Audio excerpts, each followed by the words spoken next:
record. OK. Comme j'ai dit, nous continuons avec le discours direct et le discours indirect. Chapitre 35, et ça c'est à la page 156, cela devient 158. Vas-y. Maintenant, lisez pour nous, s'il vous plaît. Read for us. Pierre de qu'il par... Oh, Let's start from the topic. It's always good to start. That's an habit you should learn. le discours indirect au présent. Le discours indirect au présent. I don't know where you saw this T pronounced. It's silent, remember. T silent, le T est toujours muette en français, sauf si nous avons E après ça. Right? So there's no E, so it's présent. Let's go. Pierre dit, vas-y. Pierre dit qu'il part à 5 heures. OK. Il demande si on est d'accord. Mhm. Je lui demande où il va et ce qu'il va faire. Voilà. This C, le si que nous avons ici n'est pas si hypothèse. It's just normal conjunction if, right? So that is not hypothèse C in this context. So that's what I wanted to note. Discours indirect. Please, can you read this? Lisez ça pour nous. J'aimerais que nous comprenions très bien. Le discours indirect permet de Permet, rapporter, oui, rapporter des paroles parole, ou des paroles ou des pensées. ou des pensées. C'est-à-dire, cela vous aide à rapporter. Rapporter here is to report speeches or thoughts. Hmm? OK, en anglais, par exemple, Ngozi said, sit down. How do you report that speech in English? Let's have that first. Ngozi said, Ngozi said, sit down. That's a statement. How do you put it in indirect? That's a direct speech. How do you put that statement in an indirect speech? she said to sit down. Ngozi said that you should sit down, that he should sit down, that he should sit down, whatever. That's what we want to do right now in French.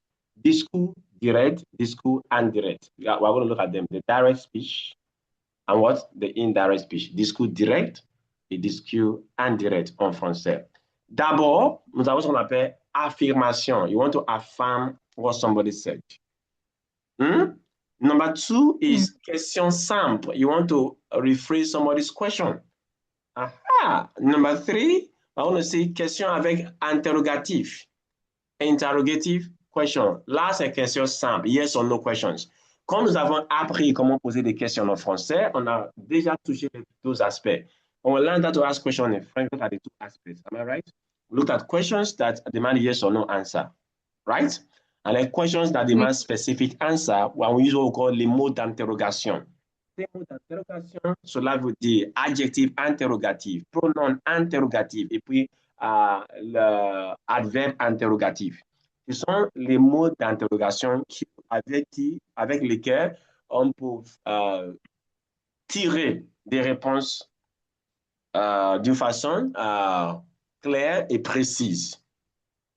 That with all this one, we get precise answer. Then the next one is when that's what we call qu'est-ce que and que.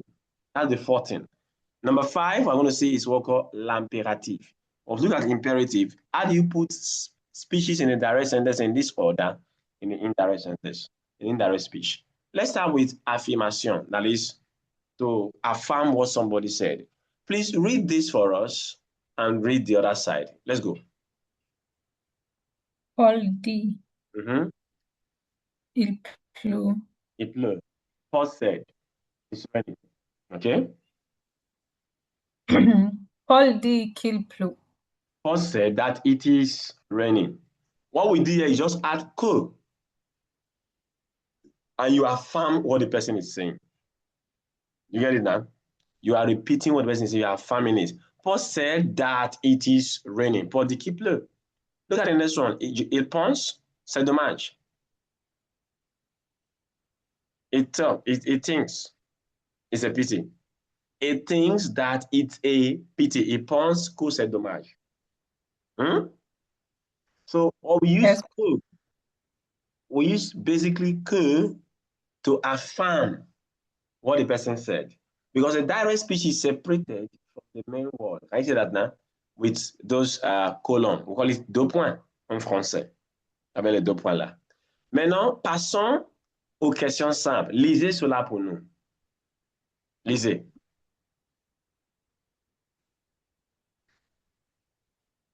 Est-ce que vous sautez? Est-ce que vous sortez? Oui. How will you now put that one in the indirect speech? Good.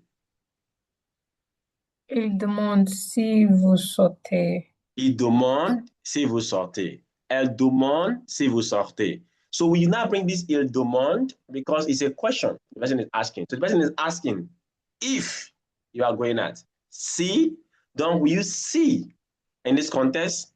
For affirmation, we use que, n'est-ce pas? We use que. But for réponse aux questions oui ou non, questions simples, nous employons généralement il demande plus si.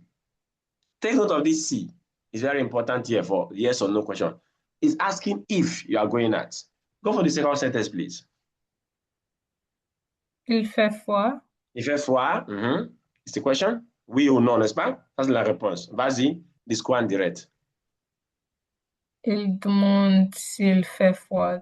Il demande s'il fait froid. He's asking if it's what? Raining. So, si is used with il demande to actually transpose direct speech into indirect speech. And mind you, all we are doing here, all the verbs are in the present tense. Am I true of us? Sure. Good. Present tense. We're dealing with. I'll do past later. Let's go to the next one. Question avec interrogative. With this this is for specific answers now. If you observe, we still use il demande here. Are you there? Yes. But there is no si, right? Yes. Because the si is only used for questions that demand yes or no answer. Donc là, on n'a pas besoin de si. Pourquoi? Nous avons déjà les mots d'interrogation. These are the interrogative statement. You just put il demande before them. Il demande où vous allez. He's asking where you are going. Il demande quand vous partez. Can you see that? It is now in what? Indirect speech. Initially, in the question, it is inverted. Am I right? Yes. But because this il demande is coming now, no more inversion. Il demande is just like you are saying esco before the mode interrogation. There's no inversion, right? Yes. So that's what is playing out right now here. Now we have the next one, qu'est-ce que, qu'est-ce qui, or que. You know what qu'est-ce que and mean? These are for what, basically? Interrogations as well, right? Yes. Now these are adverb, interrogative adverbs here, but these are interrogative what? Pronouns. Que, qui, qu'est-ce que. Can you recall questions in French? Good. Now when you have qu'est-ce que or que, you use ce que or ce qui after the il demande. Qu'est-ce que vous faites? Il demande ce que vous what? Faites. Is that okay? Yes. Good. Qu'est-ce qui se passe? Il demande ce qui se passe. Que voulez-vous? Il demande ce que vous voulez. So if it is qui, it becomes ce qui. If it is qu'est-ce que, it becomes what? Ce que. After the il demande. Is that okay, please? Yes. Okay. Now let's go forward. We have imperative statements. We know what the imperatives are. To give commands, put donner des ordres en français. We can say partez. Now, I normally say lisez most of the time here. Have you observed it? Lisez. Right? Yes. Yeah, lisez, that word lisez is imperative, meaning read. Now, what you do when you have imperative, this imperative now, you put the verb in the infinitive, but preceded by do. He told him to leave. Partez. Who said it? He told him to leave. Do parti. Can you see that now? If I said entre or entrez, Agasinkose, elle lui dit d'entrer. Il lui dit d'entrer. Can you see that now? Yes. Mhm. Je sais ce qu'il veut. You cannot say ce qu'est-ce qu'il vaut. You say ce qu'il vaut. That's an expression just to remember. An expression to remember, basically. So here are the 5 key things. Number 1, if it's an affirmation, just put co and I'll link the 2 things together. If it is a question that demands a yes or no answer, you put C after il demande, right? Or elle demande, or nous demandons si. After the subject and demand, you put the C and go. Then when it comes to interrogative adverbs, you do not use C. Rather, you just put the elle demande or the elle demande, nous demandons, straight. When you listen that you don't do the inversion in the verb and the pronoun in that context. For qu'est-ce and qu'est-ce qui and co, use ce co or ce qui for them. Then for imperative, you make the verb what? Infinitive preceded by do after you have put the initial aspect. Is it all right now?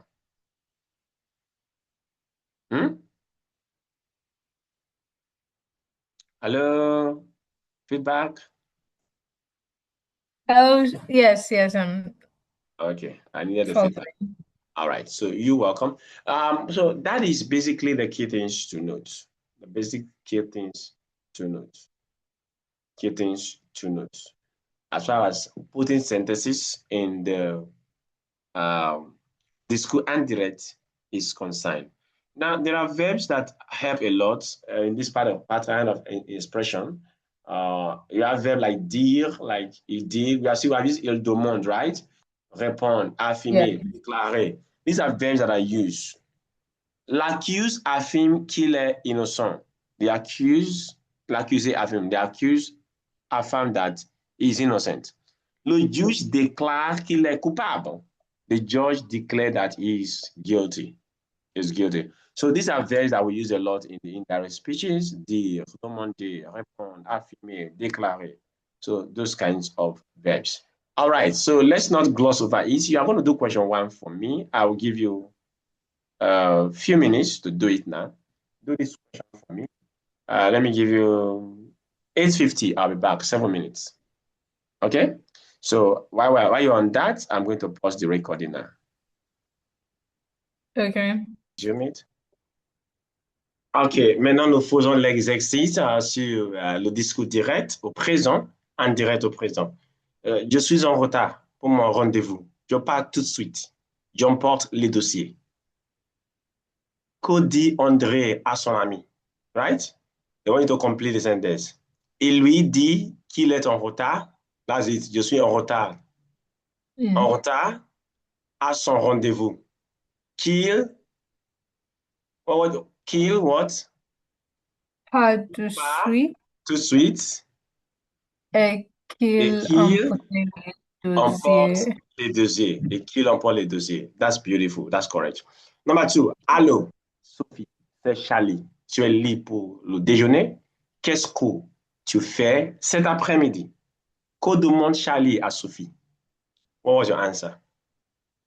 Il lui demande si elle est libre Si elle est pour libre, le oui. déjeuner Le déjeuner, oui. et ce qu'elle fait Mhm. cet après-midi. Fait l'après-midi. Wow, that's beautiful. Well captured. All right, so read the third one for us, not just me. Mademoiselle Juliette, avez-vous une liste des hôtels du quartier où se trouve le Bristol? Combien coûte une chambre Double. double? Mhm. Notez toutes ces informations, s'il vous plaît. OK, vas-y, je vous écoute.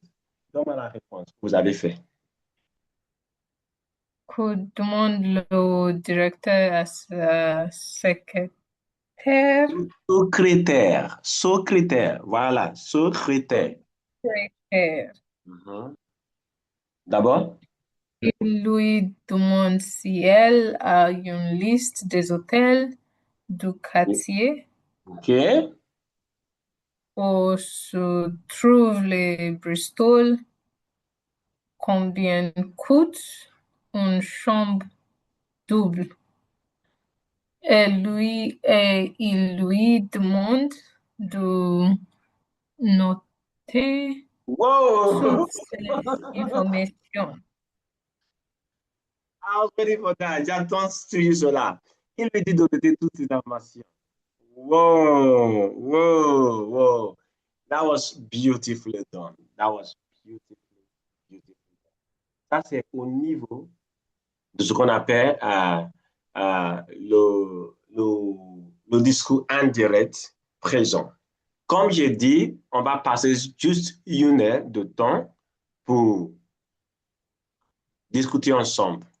Mais on continue toujours dans cette classe. Qu'est-ce qu'on va faire maintenant? Je vais vous mettre dans une situation d'examen. Avant que notre pack arrive, nous allons. Let me stop the recording.